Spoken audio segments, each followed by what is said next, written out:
بسم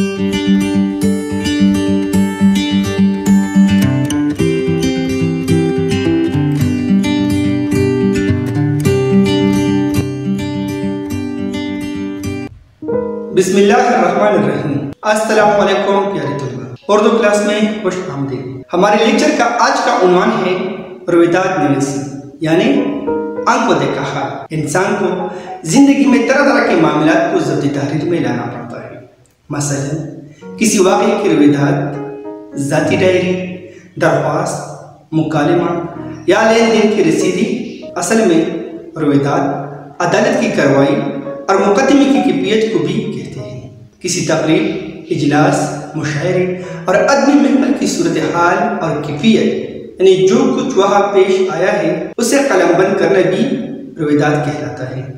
اس کے علاوہ حادثات و واقعات، جلسوں جلوسوں کی کیفیات اور آنکھوں دیکھا حال تحریری طور پر بیان کرنے کو بھی رویداد کہتے ہیں۔ رویداد نویسی کے اصول، یعنی ان اصولوں میں نمبر 1 پر ہے رویداد نویس کا مشاہدہ گہرا، نظر وسیع اور انداز اچوتا ہو۔ تقریب کا کوئی اہم پہلو اس کی نظر سے اوجھل نہ رہے۔ جلسے کی نوعیت، تاریخ، مقام، حاضرین اور مقررین کا ذکر ضروری ہے۔ نمبر 2 پر ہے مقررین کی تقریروں کے اہم نکات، شاعروں کے وہ اشعار جن پر داد ملی ہوں، اور جناب صدر کے خیالات محض حسن ترتیب اور حسن ادا کے ساتھ پیش کرنا چاہیے۔ نمبر 3 ہے رویداد میں واقعیت ہونی چاہیے، اس میں حسن ادا ہونا چاہیے، مگر اس قدر زیادہ نہیں کہ رویداد ایک مضمون معلوم ہو۔ آغاز کا پیراگراف موضوع کی مناسبت سے تعارفی حیثیت کا ہونا چاہیے، انداز سادہ اور پروقار ہونا چاہیے۔ نمبر 4 ہے ایک رویداد نویس کو اپنی رائے، تبصرے یا تنقید سے گریز کرنا چاہیے، بلکہ یہ بتانا چاہیے کہ سامعین کا کسی مقرر شاعر یا ادیب کے بارے میں مجموعی تاثر کیا تھا۔ جی طلباء، جس طرح ہم نے تعارف میں بتایا، اصول میں بتایا کہ رویداد نویسی جو ہے وہ آنکھوں دیکھا حال کو کہتے ہیں۔ مثال، ہم کسی مشاعرے میں گئے ہیں یا کوئی کھیل دیکھ رہے ہیں یا کسی تقریب میں گئے ہیں اور ہم نے وہاں پر جو کچھ دیکھا ہو رویداد نویسی یا آنکھوں دیکھا حال کہیں گے۔ رویداد ہمیشہ صیغہ ماضی میں لکھا جاتا ہے۔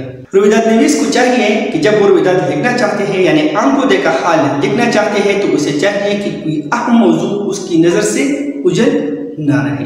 اب میں بورڈ پر لکھنا چاہوں گا رویداد نویس کی تعریف۔ جی طلباء، جس طرح میں نے رویداد کی تعریف بورڈ پر لکھی ہے، یعنی رویداد کہتے ہیں آنکھوں دیکھا حال، یعنی کسی ایسی موضوع پر اپنے خیالات قلم بند کرنا جو آپ نے دیکھو ہو اور آپ اس میں شریک ہوئے ہو، اسے ہم کہتے ہیں رویداد۔ جس طرح میں نے رویداد کی تعریف بورڈ پر لکھی ہے، رویداد نویسی کی تعریف، یعنی رویداد کہتے ہیں آنکھوں دیکھا حال۔ رویداد عدالت کی کارروائی اور مقدمے کی کیفیت کو بھی کہتے ہیں۔ کسی تقریب، اجلاس، مشاعرے اور ادبی محفل کی صورتحال اور کیفیت، یعنی جو کچھ وہاں پیش آیا اسے قلم بند کرنا بھی رویداد کہلاتا ہے۔ اس کے علاوہ حادثات و واقعات، جلسوں جلوسوں کی کیفیات اور آنکھوں دیکھا حال تحریری طور پر بیان کرنے کو بھی رویداد کہتے ہیں۔ رویداد نویسی کی اصول، جب ہم رویداد لکھنا چاہیں گے تو اس کے کچھ اصول ہیں جو ہمیں اپنے ذہن میں رکھنا چاہیے، تب ہم کسی اچھی رویداد کو لکھیں گے۔ وہ اصول کیا ہیں؟ اس میں نمبر 1 پر ہے رویداد نویس کا مشاہدہ گہرا اور نظر وسیع اور انداز اچوتا ہو۔ تقریب کا کوئی اہم پہلو اس کی نظر سے اوجھل نہ رہے۔ جلسے کی نوعیت، تاریخ، مقام، حاضرین اور مقررین کا ذکر ضروری ہے۔ نمبر 2 پر ہے مقررین کی تقریروں کے اہم نکات، شاعروں کے وہ اشعار جن پر داد ملی ہوں اور جناب صدر کے خیالات محض حسن ترتیب اور حسن ادا کے ساتھ پیش کرنا چاہیے۔ 3 نمبر پر ہے رویداد میں واقعیت ہونی چاہیے، اس میں حسن ادا ہونا چاہیے، مگر اس قدر زیادہ نہ ہو کہ رویداد ایک مضمون معلوم ہو۔ آغاز کا پیراگراف موضوع کی مناسبت سے تعارفی حیثیت کا ہونا چاہیے اور انداز سادہ اور پروقار ہونا چاہیے۔ 4 نمبر پر ہے ایک رویداد نویس کو اپنے رائے، تبصرے یا تنقید سے گریز کرنا چاہیے، بلکہ یہ بتانا چاہیے کہ سامعین کا کسی مقرر شاعر یا ادیب کے بارے میں مجموعی تاثر کیا تھا۔ جس طرح ہم نے اصول میں بتایا کہ رویداد میں واقعیت ہونا چاہیے، یعنی جتنا ہمارا مشاہدہ نظر وسیع ہوگا اتنی ہمیں اچھی موضوعات پر رویداد لکھنے کو ملیں گے۔ ہمیں کوشش کرنا چاہیے کہ تحریر میں حسن ادب اور وقار ہونا چاہیے۔ اب میں بورڈ پر لکھنا چاہوں گا رویداد نمبر 1۔ آج کا موضوع ہے یعنی اپنی سالگرہ کی رویداد لکھی۔ مطلب یہ ہے کہ آپ نے اپنی سالگرہ منائی ہے اور جو حالات واقعات آپ نے دیکھے تھی اسے اپنے الفاظ میں قلم بند کیجیے۔ چلو شروع کرتے ہیں، یعنی پڑھتے ہیں۔ میرے ساتھ عنوان نمبر 1 ہے اپنی سالگرہ کی رویداد لکھی۔ جواب اس طرح ہوگا، میں نے اپنی سالگرہ بڑی دھوم دھام سے منائی۔ میں نے اپنی سالگرہ کے موقع پر اپنا گھر خوبصورت لڑیوں اور جھنڈیوں سے سجایا ہوا تھا۔ اس کے علاوہ رنگ برنگ کے غباروں کو بھی سجاوٹ کے طور پر لگایا تھا۔ میں نے بہت سے دوستوں اور رشتہ داروں کو بھی بلایا ہوا تھا، جن میں سے بہت وقت سے پہلے پہنچ گئے تھے اور باقی پہنچنے والے تھے۔ باورچی خانے میں پکنے والے کانوں کی خوشبو سارے گھر میں پھیلی ہوئی تھی۔ کئی ننھے منھے بچے بھی اس تقریب میں موجود تھے، جو رنگ برنگ کے کپڑوں میں تتریوں کی مانند لگ رہے تھے۔ تقریباً 1 گھنٹے تک تمام مہمان پہنچ چکے تھے۔ میرے تمام دوست میرے لیے بہت سے تحائف لے کر آئے تھے۔ تھوڑی دیر بعد میرے والد صاحب بہت بڑا کیک لے کر آئے اور انہوں نے اس کے ارد گرد آرائشی موم بتیاں روشن کی۔ میری والدہ بھی میرے ساتھ آ کر بیٹھ گئی اور مجھ سے باتیں کرنے لگی۔ اس کے بعد میں کیک کاٹنے کے لیے اٹھا تو تمام مہمان اور بچے کیک کے ارد گرد کھڑے ہو گئے۔ میں نے تالیوں اور سالگرہ مبارک کی گونج میں کیک کاٹا۔ میں نے کیک کاٹ کر سب سے پہلے اپنی والدہ اور والد کو کیک کھلایا۔ انہوں نے مجھے بہت زیادہ مبارکباد اور دعائیں دی اور مجھے اپنے اپنے تحائف بھی دیے، جن کو دیکھ کر میں بہت خوش ہوا۔ اس کے بعد میں نے کیک کاٹ کر باری باری تمام لوگوں کو پیش کیا۔ اس تقریب کی کیمرے سے بہت سی تصویریں بھی بنائی گئی۔ مہمان جا چکے تھے اور میں اپنے دوستوں کے ساتھ جا کر خوشگپیوں میں مصروف ہو گیا۔ آہستہ آہستہ تمام مہمان جو ابھی تک نہیں گئے تھے وہ بھی چلے گئے۔ اس وقت رات کے 11 بج رہے تھے اور میں بھی تھک چکا تھا اور سونے کے لیے اپنے کمرے میں چلا گیا۔ تقریب اتنی دلچسپ تھی کہ وقت گزرنے کا احساس بھی نہ ہوا۔ جی طلباء، جس طرح آپ نے دیکھا کہ ایک شخص نے اپنی سالگرہ منائی ہے اور اب اس نے ان کی رویداد تحریر کی ہے کہ وہ تقریب کس طرح گزری ہوئی تھی اور اس میں کون کون آئے ہوئے تھے اور وہ تقریب انہوں نے کس طرح منائی اور وہ اس سے کس طرح لطف اندوز ہوئے۔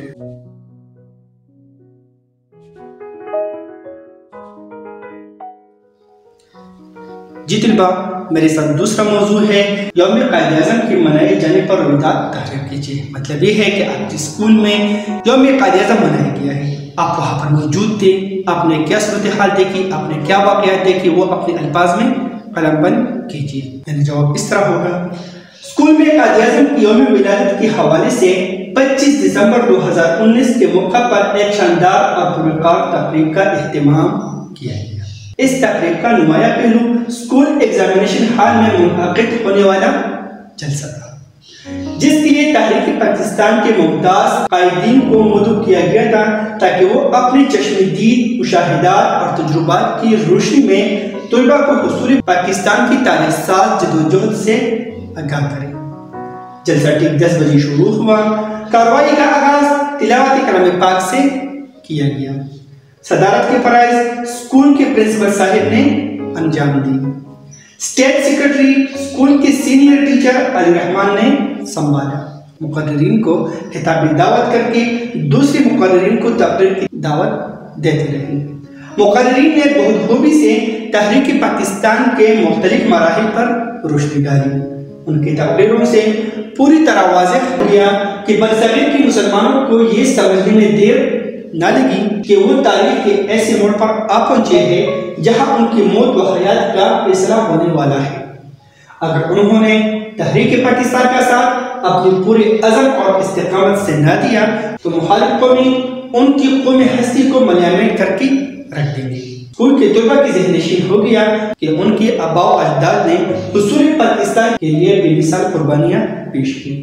یہ انہی کا پیش ہے کہ آج ہم قوم کی برادری میں سر اٹھا کر چلنے کے قابل ہیں۔ جناب صدر نے آخر میں اپنی اختتامی کلمات میں معزز مہمانوں، مقررین اور حاضرین جلسہ کا شکریہ ادا کیا اور اجلاس کا اہتمام کیا۔ جی طلباء، جس طرح آپ سب نے دیکھا کہ اس رویداد میں کس طرح کسی تقریب کے واقعات کو بیان کیا گیا ہے، یعنی اسے کہتے ہیں رویداد، یعنی آنکھ کو دیکھا حال۔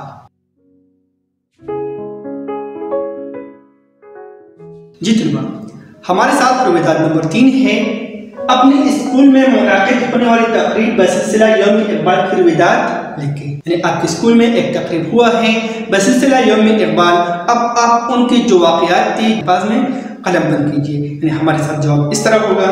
علامہ اقبال کی یوم ولادت کے حوالے سے 9 نومبر 2019 FCPS پرنشا کے ایگزامینیشن ہال میں ایک خصوصی تقریب ہوئی۔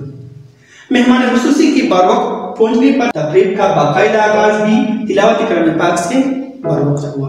تلاوت کے بعد کلاس 9 کے طالب علم محمد غبران نے اقبال اور تصور عشق کے حوالے سے تقریر کی۔ اس نے اقبال کی زندگی اور کلام سے مثالوں کے ذریعے اس نکتے کی وضاحت کی کہ ان کا دل عشق رسول صلی اللہ علیہ وسلم کے جذبے سے کس طرح لبریز تھا۔ ان طلباء کے اسٹیج سیکرٹری نے مہمان خصوصی سے اقبال کی شخصیت پر گفتگو کرتے ہوئے خاص طور پر اس امر کا اظہار کیا کہ عصر حاضر میں فکر اقبال پر عمل ہی ہمارے ملکی و ملی بقا کا انحصار ہے۔ اس کے نتیجے میں ہم اپنے معاشرے میں موجود سماجی گہرائیوں اور قومی سطح پر ظاہر ہونے والی منفی اخلاقی اقتدار سے چھٹکارا پا کر ترقی کے راستے پر گامزن ہو سکتے ہیں۔ انہوں نے طلباء کو تلقین کی کہ وہ فکر اقبال کی پیروی کرتے ایک مضبوط اور مستحکم پاکستان کی تعمیر و تشکیل میں اپنا کردار ادا کریں۔ اس کے بعد اسٹیٹ سیکرٹری نے تقریب کے اختتام کا اعلان کیا۔ مہمان خصوصی، اساتذہ کرام اور مقرر طلباء کی چائے کے ساتھ ضیافت کی گئی، جبکہ باقی طلباء نے اپنے گھروں کا رخ کیا۔ جی طلباء، جس طرح آپ سب نے دیکھا کہ اس رویداد میں صیغہ ماضی استعمال کیا گیا ہے، یعنی ہم جب بھی رویداد لکھیں گے، یعنی آنکھ کو دیکھا حال لکھیں گے تو وہ ہم صیغہ ماضی میں لکھیں گے۔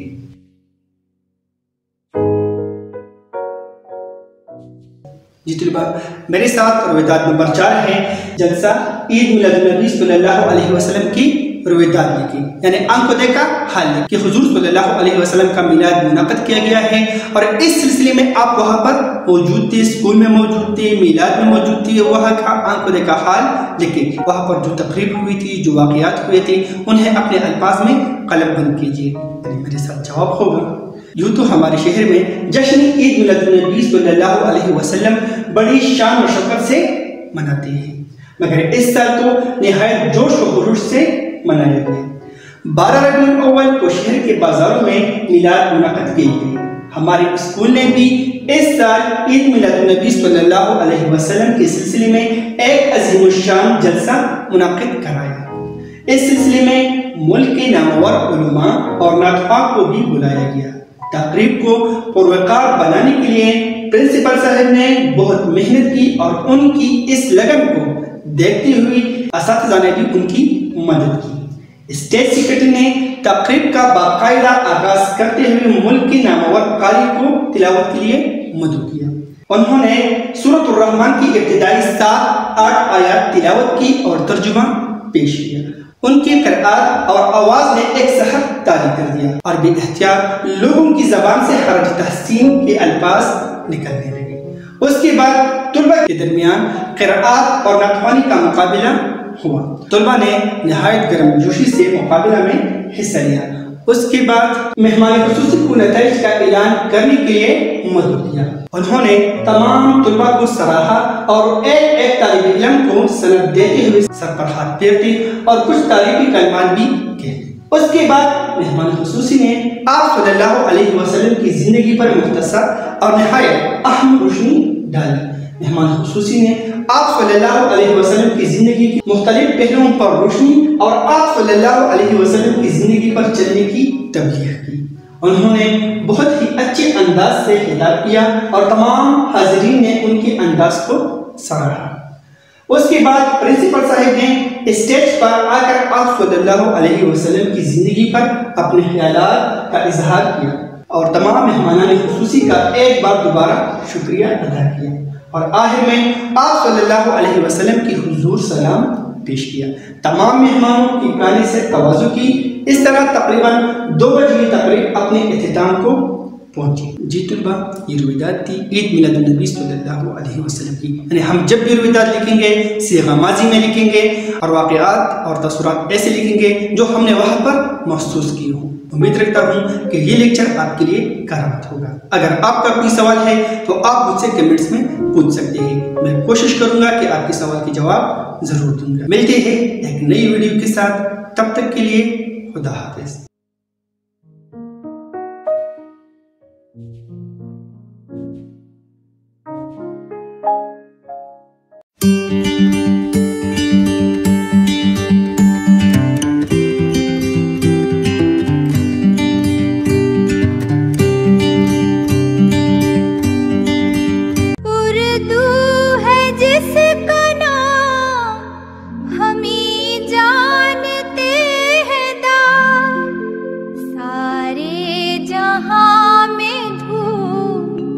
ہماری زبان کی ہے۔